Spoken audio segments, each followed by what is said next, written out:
السلام علیکم ناظرین، آپ دیکھ رہے ہیں اقرا ٹی وی۔ میں ہوں آپ کا میزبان سعید رسول رضوی۔ ناظرین، آپ سب کو پروگرام پیام قرآن میں خوش آمدید کہتا ہوں۔ قرآن مجید جو اللہ تعالیٰ کی نازل کردہ آخری کتاب انسانوں کی ہدایت کے لیے اللہ تعالیٰ نے نازل کی ہے۔ ناظرین، اسی پیش نظر ہم نے آپ کی خدمت میں قرآن مجید کی تلاوت، ترجمہ اور مختصر تفسیر پیش کرتے ہیں۔ آج آپ کی خدمت میں سورہ ہود آیت نمبر 48 کا ترجمہ اور مختصر تفسیر آپ کی خدمت میں پیش کرتے ہیں۔ آئیے تلاوت کلام پاک سے اس پروگرام کا آغاز کرتے ہیں۔ اعوذ باللہ من الشیطان الرجیم۔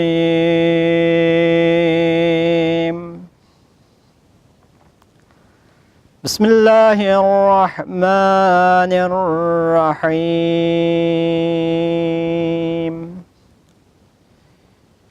قیل یا نوح اہبط بسلام منا وبرکات علیک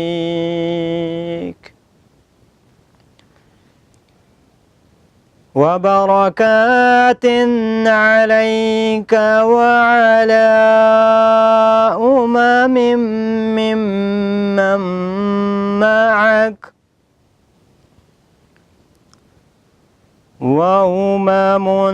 سنمتعهم ثم يمسهم منا عذاب علیم۔ صدق اللہ العلی العظیم۔ ترجمہ۔ نوح علیہ السلام سے خطاب میں کہا گیا، اب ہماری طرف سے سلامتی تم پر اور ان تمام امتوں پر برکتوں کے ساتھ نیچے اترو، اور ان نجات پانے والوں کی نسل سے بہت سی امتوں کو بہت جلد نعمتوں سے بہرمند کریں گے، لیکن پھر بھی بوجہ غفلت، کفر اور گناہ کی بدولت ہماری طرف سے انہیں دردناک عذاب ملے گا۔ جو بنی نوع انسان کی ہدایت کے لیے ارشاد فرمایا ہے، وہ حضرت نوح علیہ السلام اور ان کے اصحاب کا اور اس کے قبیلے کا، ان کی قوم کے بارے میں ارشاد فرمایا ہے۔ اس آیت گرامی میں اگر ہم نظر کریں تو سب سے پہلی بات جو اس آیت گرامی میں حبوط لفظ استعمال ہوا ہے، اس کا مطلب اترنے کا ہے، یعنی جو اترنے کا حکم ہوا وہ حضرت آدم علیہ السلام کو بھی ہوا اور حضرت نوح علیہ السلام کو بھی اترنے کا حکم ہوا، یعنی دونوں حبوط کے ادوار میں دو حصوں میں بٹ گئے، یعنی مومن اور کافر۔ یہاں پر دو حصے ہو گئے، ایک مومنین کا اور دوسرا کافرین کا۔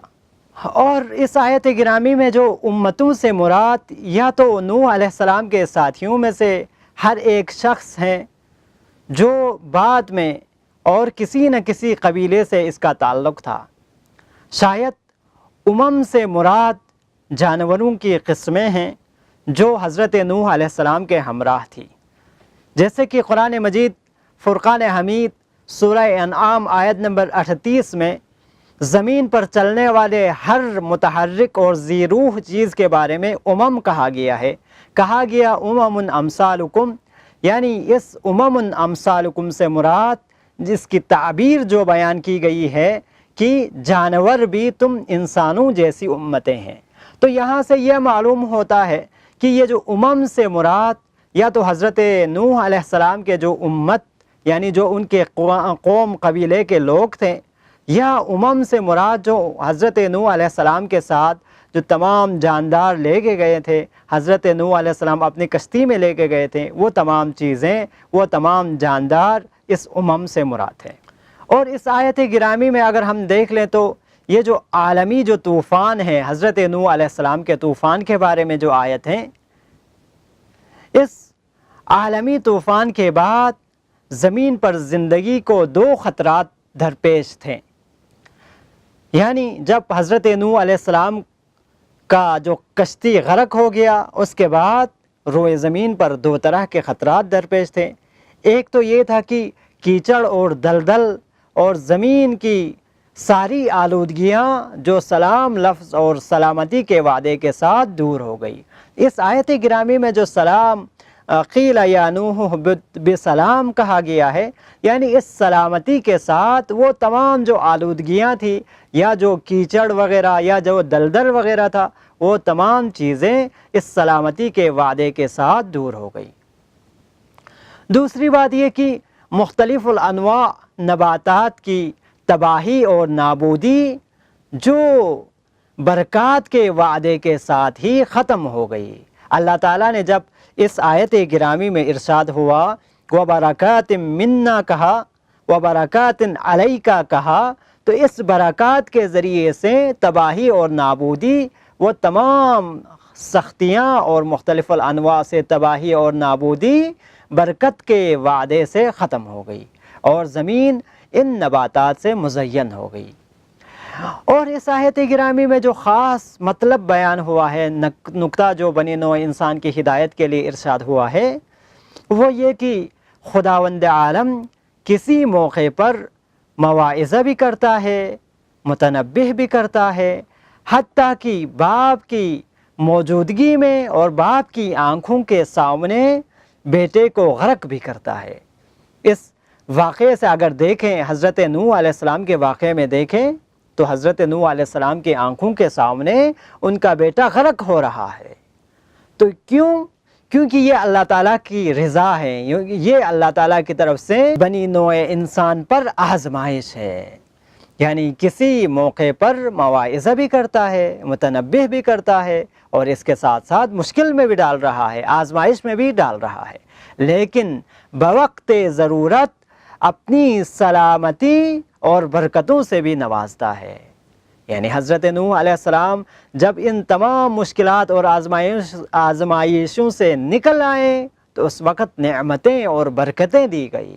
اس کے ساتھ ساتھ مومن جن خدائی نعمتوں سے بہریاب ہوتا ہے وہ سلامتی اور برکتیں ہیں، لیکن کافروں کی نعمتوں سے بہرمندی چند روزہ اور ناپائیدار دنیاوی لذت ہے، یعنی کافرین کے لیے صرف اور صرف دنیاوی لذات ہیں، مگر مومنین کے لیے دنیا میں آزمائش ہیں، مشکلات ہیں، اس کے باوجود روز آخرت ان کے لیے برکت ہے، نعمت ہے۔ پس ہر وقتی قسم کی کامیابی اور بہرمندی نعمت اور برکت نہیں ہے۔ یعنی انسان کو اگر دنیا میں کوئی چیز نہ ملے تو یہ مصیبت نہیں، اگر دنیا میں ہر چیز مل جائیں، تمام نعمت مل جائیں تو یہ نعمت اور برکت نہیں ہے، بلکہ نعمت وہ عطیہ الہی ہے جس کا انجام بہتر ہوتا ہے۔ نعمت یعنی وہ چیز ہے جو دنیا میں بھی کامیاب ہو اور آخرت میں بھی اس کے لیے کامیابی ہو، تو وہ چیز نعمت ہے۔ اور اس کے ساتھ ساتھ اس آیت گرامی میں جو خاص نقطہ بنی نوع انسان کی ہدایت کے لیے ارشاد ہوا وہ یہ کہ یہ ایک دیرینہ سنت الہی ہے کہ وہ پہلے نعمتوں سے نوازتا ہے اور ڈھیل بھی دیتا ہے، پھر اس کے بعد سزا یا جزا بھی دیتا ہے۔ انسان کے لیے خدا نے نعمتیں دے دی ہے۔ مثلا ہم اگر دیکھیں، انسان جب پیدا ہو جاتا ہے تو ماں کی دودھ کے ذریعے سے نعمت الہی مہیا ہو جاتا ہے، اس کے بعد تھوڑا بڑا ہو جائیں اس کے لیے غذائیں مہیا ہو جاتی ہے، طرح طرح کی نعمتیں مل جاتی ہے، مگر یہ انسان کو تمام نعمت دینے کے بعد جب یہ جوان ہو جاتا ہے لغزشوں میں پڑ جاتا ہے، گناہوں کی طرف جاتا ہے، تو اس کے باوجود خداوند قدوس اس انسان کو ڈھیل بھی دیتا ہے۔ مثلا انسان نے گناہ کیا، غلطی کی، اسی وقت اس کو پکڑ نہیں لیتے، چھوڑ دیتے ہیں، شاید وہ توبہ کریں، استغفار کریں، مگر اس کے بعد انسان اپنے حد سے نکل جائیں تو سزا یا جزا بھی دیتا ہے۔ انسان اگر اپنے اوقات بھول جائیں، گناہوں پہ گناہ کرتے رہیں اور توبہ و استغفار بھی نہ کریں تو خداوند قدوس اس انسان کے لیے عذاب بھی دنیا میں بھی دیتے ہیں اور آخرت میں بھی دیتے ہیں۔